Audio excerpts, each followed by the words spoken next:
of scenarios, and I just want to hear, like, by consensus of either screaming or booing. So screaming meaning, no, it's great, it's not awkward, and booing being like, no, this is the most awkward thing ever, okay? Does that make sense? So I'm going to give you a list of scenarios, and I want you to tell me by your response of screaming or booing whether or not this is, in fact, an awkward thing. So, number one, how about seeing a teacher when you're out of school? Great, you live with one, so good. Yay. Okay. I didn't hear any from the guys over here, so be on the edge of your seats for the next question. Okay. It depends on the teacher. Fair enough. First one that came to your mind. Second question, okay? Scream if it's, no, that's not awkward, that's great. Boo if like, no, that's really awkward. No, don't go there. Okay, ready? Tripping and falling down the stairs between classes. Okay, there we go. Now we're getting the idea. This is good. That is awkward. Okay? How about this? Well, if you're homeschooled, then just falling down the stairs and... How about you're doing a TikTok between classes and you slip and fall down the stairs on camera? Okay. All right. How about this? Your dad telling cringy jokes when your friends are around. Okay. All right. Human growth or developmental class in health. You don't have that class? Okay. How about this one? When someone has something in their teeth and you don't want to embarrass them. See, that's the opportunity to have a good friend. Here's a better one. How about when you look in the mirror later and realize you've been hanging out with everybody with a big hunk of spinach in your teeth and you didn't know it? Yeah, that one's more embarrassing, right? It's actually happened to me before, except it wasn't spinach in the teeth. It was a booger hanging out my nose. So that was great. Anyway, don't think anybody heard me. That's cool. All right. How? There you go. Now you got masks. That's good. That's the one good thing of masks. That and you don't have to brush your teeth anymore. So, no, I'm just kidding. Brush your teeth still. That kid that doesn't think they have to brush their teeth because they're no. How about this? Waving at somebody you think is waving at you, but it realizes they're not actually waving at you. Yeah, that's. Oh, it's so great. That happened to me just the other day. I was at an intersection, and somebody was turning in, and I could have sworn it was somebody I knew. And I started waving at them as they turned in, and they pulled in, the glare off the window disappeared, and I was like, oh. And they were looking at me like, who's that person waving at me? I was like, drive away. Okay, how about as you're putting, like you're at home and you're eating a meal that requires ketchup, and you're starting to squirt the ketchup on your plate, and it does that sound, that farting noise when you're squirting the ketchup? Okay, good. At our house, when that happens, we're like, oh, Zeke, did you toot? And he goes, no. It's pretty great. These situations can be awkward or cringy depending on who you are in the situation, whether you're a person that gets embarrassed easy or not, or whether it's something that you would actually find to be embarrassing or not. There's always things that are going to be uncomfortable and awkward in just everyday life, whether it's with your friend group, whether it's with your parents, whether it's with teachers, or whether it's at church. And so the reality is every year, this time of year, if you've been around for a long period of time at all, you may recognize there's a pattern as to when we talk about certain things in this church. But what important holiday is this week, or this month? Valentine's Day. Haven't you started seeing the commercials? You've seen the ads. You've seen the restaurants say, come see us for Valentine's Day. We'll give you a free dessert or something. One time Chick-fil-A gave out free cheesecake. It was awesome. But Valentine, yeah, really. I don't know what they're doing this year, but one year that was their thing. So it was when you could eat in person because I was at the restaurant when it happened.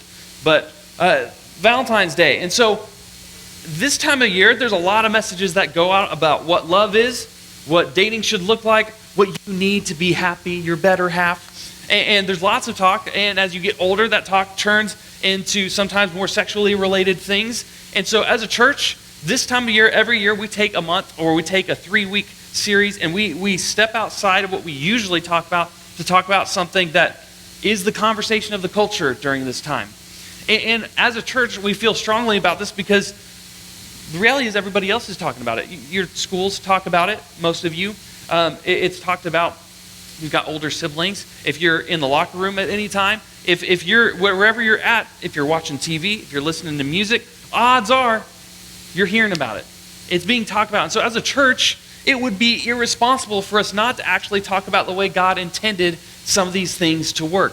And so that's the reason, honestly, we talk about these, even though it may feel a little bit awkward. It may feel like this is, should my parents talk to me about this? And the answer is yes. They should be talking to you about this. If you have questions, you should talk to your parents about it as well. Don't just keep your questions inside, because as we'll talk about today, the worst thing to do when it comes to awkward topics, especially the topics we're going to be discussing in this series, the worst thing you could do is to not talk about it. Because what happens when you don't talk about things is your mind creates narratives in your own head. What that means is your mind comes up with stories of the way things are supposed to happen. And unless you talk about it out loud with people that you can trust, with people who are also people of faith that want to help you in your faith journey as you grow and develop a relationship with God, if you don't talk about those things with those people, then the narrative in your head, the story your mind tells you, is mostly not going to be right, because all of us are bent towards sin. All of us have sinned in our lives. That's why we need Jesus. That's why we need a Savior, and that's why it's so important to talk about stuff like this. So let's define some terms, some of the stuff that I'm going to be talking about in this series. I'm going to be talking about attraction, which is a feeling of liking or wanting to be around someone. That's attraction. The next one I'm going to talk about is desires, which is a strong feeling to want to do or have something. And then when I talk about sexual desires, that's something that we feel sexually that we either want to do or that we think about, and it's something that goes on in our head. And so as we talk through these things, attraction, desires, sexual desires, it's really important to understand that as we talk about things, this is all normal. As awkward as it may feel to talk about at times, it's 100% normal, and you know why? It's the church answer, because God created us this way. God created us with these thoughts and emotions and these feelings. If you're with us last series, we talked all about the different kinds of moods that we go through as we develop emotionally, and as we just live relationally with the people around us. There's emotions that we feel, and this falls into that category a little bit. So when you think that someone is really cute and you want to sit next to them, or your hand rubs up against theirs when you're sitting next to each other on the couch because you're not at the movie theater right now because of COVID, or if you're at the movie theater because there's a movie. Is there any movie theaters open right now? Is that because I really miss going to the movie theater right now? I just need to go and have a little me time and go to a movie or something. I don't know. That's weird. I shouldn't. Anyway, so there's things that we feel that are normal when you want to sit next to somebody, when you want to get to know somebody, when your stomach flips when your text messages reads their name, when then all that stuff happens, when you get tempted to look at something on YouTube, when you see those Snapchat pictures drawing you in. We have attractions, we have desires, we have things that stir up within us because the things that we see create those feelings inside of us. And all that stuff, those are examples of things that are very natural for us to feel. And the problem is when we allow our attractions and desires to turn into something that is not the way God intended us to use them. And so that's really kind of what we're going to be talking about today in this first message. But what I want you guys to recognize is that attractions and desires are not bad. They're not bad. Oftentimes this conversation steers towards, in an effort to help train you up in the way you should go, as Proverbs says. And the way we try to have these conversations, sometimes we imply that these things are bad in of themselves. Because we say, hey, you're too young. How many of you have heard this before? You're too young for these things, so worry about this when you're older. And we probably have those, you've probably had those conversations or heard about those conversations. And the reality is sometimes in those conversations, while we have good intentions, we sometimes imply that those things in of themselves are bad. But I'm here to tell you that attractions and desires are not bad because they are God-given. The question is what we do with them. That's where we can take a wrong turn. So in order to talk about some of this, I always find that whenever I'm talking about something that is either a sensitive subject or that is potentially awkward or something that I don't even know how to deal with at times, God's Word generally has the answer in there somewhere. And so what we're going to do is we're going to look to some of the writings that Paul wrote to the church. And Paul was really great. See, Christianity was new at the time that Paul was around, where he was writing letters to churches, and that's what we read in our New Testament. He's writing letters, and he's also going to these churches and help training them up in the way they should go. But Christianity is pretty new. Jesus just rose from the dead, a decade or two before this. And so people are learning what it means to be followers of Jesus. And so Paul gave them really helpful advice. All the things that we tend to think of as like, oh, well, that's a no-brainer. Like, we shouldn't do that, or we should do this. Yeah, that makes sense. We grew up in a society in the Western world where actually the United States was built upon Judeo-Christian principles. No matter how many people may try to deny that nowadays because we're trying to get away from God in our culture, the reality is that we have virtues, we have things that we think about, the way that we think and the way that we kind of define morality was very much so influenced by Christian values. And so for us growing up in this culture, a lot of the things that we read about in the New Testament seem like, well, yeah, that makes sense, right? Because we've kind of grown up with that. But at this time, it wasn't the case. At this time, there were lots of people that all this stuff sounded really weird. Like good moral things that we would think of today that they would think of, well, why would you do that, right? They just weren't common sense. And so Paul is talking to Christians, and he's talking about not only about like desires and stuff, but he's talking about in the bigger picture of how God designed us and how we should respond. This is what he says in Romans chapter 12, starting in verse 1. He says, "Therefore, I urge you, brothers and sisters, in view of God's," what's that word? What's that word? "Therefore, I urge you, brothers and sisters, in view of God's mercy, to offer your bodies as living sacrifices, holy and pleasing to God. This is your true and proper worship." So does that mean that worship is just limited to singing songs on a Sunday morning? No. It means that worship is tied to our bodies. It's tied to everything about us, essentially. Everything that we choose to do with our lives is true and proper worship when we offer them to God. So do not conform to the pattern of this world. How many of you guys have heard this verse before? If you've grown up in church, you've probably heard this verse. He's talking about, this is one of the verses we talk about a lot in Christianity, in church, but it's one that we almost overlook at the same time, which I don't know how it's possible. Maybe it's our sin nature. We talk about it, but also we don't do it. So do not conform to the pattern of this world. Don't do the things that everybody else is doing. Don't think about the things, say the things, or watch the things everybody else does. Don't conform to the patterns of this world, but be transformed by what? What's that R word? By what? Renewing, making new again. Transforming your mind by renewing your mind. Then you will be able to test and approve what God's will is, His good, pleasing, and perfect will. So, there's people who, jewelry collectors, people who know, I don't even know the correct term for them, but they know how to analyze diamonds and rubies and jewelries. They're people that, if you want to know if your jewelry is authentic, you take it to them and they can tell you if it's a fake.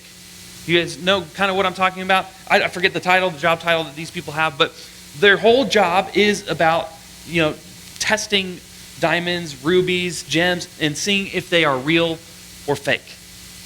And you know how they know if something is fake or not? They know it's fake because they've studied the real thing so long, they can immediately spot a fake because they know what the real thing actually looks like. And this is what Paul is saying about God. When you are transformed by the renewing of your mind and you live your life as a holy sacrifice to God, then what happens is we get to be able to test and approve what God's will is because we've studied it, we've lived it, we know what God's will is, and we know the fake when we see it. So the pattern of the world, we'll be able to kind of sniff that out and figure out, oh, well, everybody's doing this, but this isn't right because God says this. And you can test and approve what God's will is for your life by actually living your life by faith in God and studying His Word, praying and working on your relationship with God. That's how you test and approve what His will is for your life. And so oftentimes we miss this because, honestly, we don't do a good job of spending time with God. But the word that I want you to remember from that passage is mercy. He said, in view of God's mercy. So we have to recognize that there is, in fact, mercy. You guys know what mercy is, right? Mercy is, it's different than grace. We talk about grace a lot. Mercy is like when you turn in an assignment late for school, but your teacher decides to not take off any points for it being late. Right? When you turn something in, do you deserve to have points taken off because it's late? Yeah, you do. But mercy is when your teacher gives you those points without taking them away. The mercy is when you get something that you don't deserve in a good way. And in view of God's mercy, this is how we're to live. Because God has given us what we don't deserve because of our sin. And because of that, we can test and approve what His will is. We can be free from following just the pattern of everybody else and what the world does. And so that especially applies to what we're talking about in the series. Because ultimately, basically what I'm doing today is I'm just setting up the mindset and the framework that we've got to come from when it comes to this topic. When it comes to thinking about these things, when it comes to talking about these things, when it comes to living them out, you have to start with your mindset, with your perspective, with your worldview on what God says is true. And if we start from the same place, we'll end up at the same place. We'll come to the same understanding. And so when Paul is saying that God is merciful to us, we know that that means He's kind. That means we know we can trust Him. He's worth putting our faith in. And we can trust that the way He tells us to live is actually the best way to live because of His mercy. He wants us to live with integrity. This is a word, maybe your parents say this to you, you want to live with integrity. How many of you know what this word means? It means what? So just shout out what you think it means. Doing the right thing when no one's looking. I think that's word for word what I had right there. Good job, A+. You've been paying attention. Integrity is doing what you know to be right, even when no one's looking. That's integrity. And so if we want to do the right thing in this category, when it comes to relationships, when it comes to dating, when it comes to feelings of attraction, when it comes to sexual desires, if we want to have integrity, if we want to have sexual integrity, then we have to choose to respond to the things that we feel, the things that we're attracted to, whether that's sexual or not. We have to respond to those things in ways that are holy and pleasing to God. We have to kind of renew our minds and realign with God's desires. And that's not easy. Can I get an amen? That's not easy. It's incredibly difficult. So when we talk about these things, there's the I know what I should do, and then there's the I know what I want to do, though. And those two things are not easy to balance. Sometimes what we want to do is perfectly in line with God's will. Sometimes what we want to do is really not in line with God's will. And how do we know what is real, what is actually God's will? How do we test and approve? Well, God's word says that sexual desires and sexual attraction is meant to be shared between a husband and a wife in the covenant of marriage. In the agreement between a husband and a wife to deepen their relationship, to allow you to express and feel yourself in ways that you don't do it with anybody else. And anything outside of that, while it's natural for us to feel temptation, while it's natural for us to be drawn to those things, anything outside of that cheapens what God has for our lives. It distorts the way that God asks us to have sexual integrity. And so that's incredibly difficult. So what we do ultimately with our desires matters. What we do with our desires matters. And again, it's not easy, but if we go back to the end of that verse, to be transformed by the renewing of your minds, that's how we overcome this. Then you can allow God to have a say in your life. And it's when God transforms your mind that suddenly those temptations and those urges that seem so strong, they start to diminish, start to get less and less. And the more that you practice holy living, which means living set apart from the rest of the world, the more you practice holy living in view of God's mercy, the stronger those muscles get, the more disciplined you become, and the less tempting other things are. But until you start leaning into your relationship with God, those other things are going to seem seemingly impossible to overcome at times. And not just when it relates to this stuff, but everything.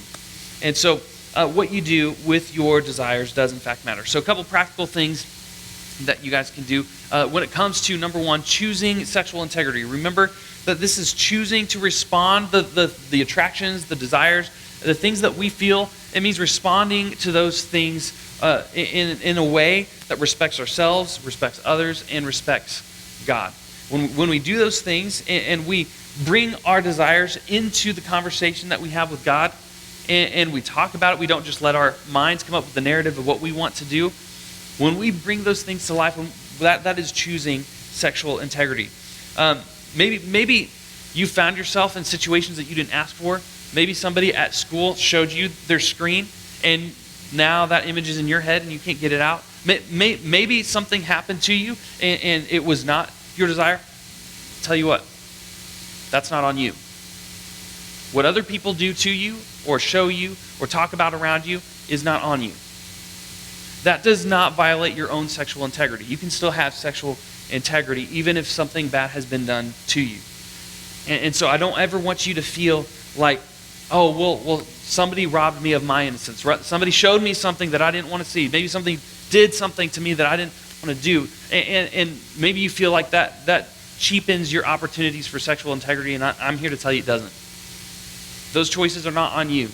I encourage you to talk to somebody if that's been the case for you, because, again, it's really healthy to talk through these kinds of things. But that does not have to tarnish your sexual integrity. Second thing is to pay attention. And that's kind of what I talked about earlier. Pay attention to what God's ways are. Pay attention to his word. Spend time in prayer with him. Talk to people that matter.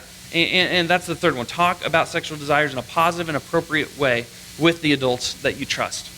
Because the biggest trap we can fall into when it comes to these awkward things is to not talk about them. Let our minds come up with the narrative themselves. Let our minds pave the way forward for us without us consulting maybe what God's will is or the people around us. Because the reality is, like I said, this is a human struggle. So the people and the adults in your life, the other followers of Jesus in your life, they've experienced this too. And they can help bring you forward on a path that walks you closer with Jesus than if you were to just keep it inside, not talk to anybody, and then try to rationalize your own decisions for yourself. So, secrets are the biggest killer of relationships. Whether that's secrets you just keep with yourself, or secrets you keep from family, or secrets you keep from trusted ones or loved ones, secrets will kill relationships, not only with you and other people, but you and with God.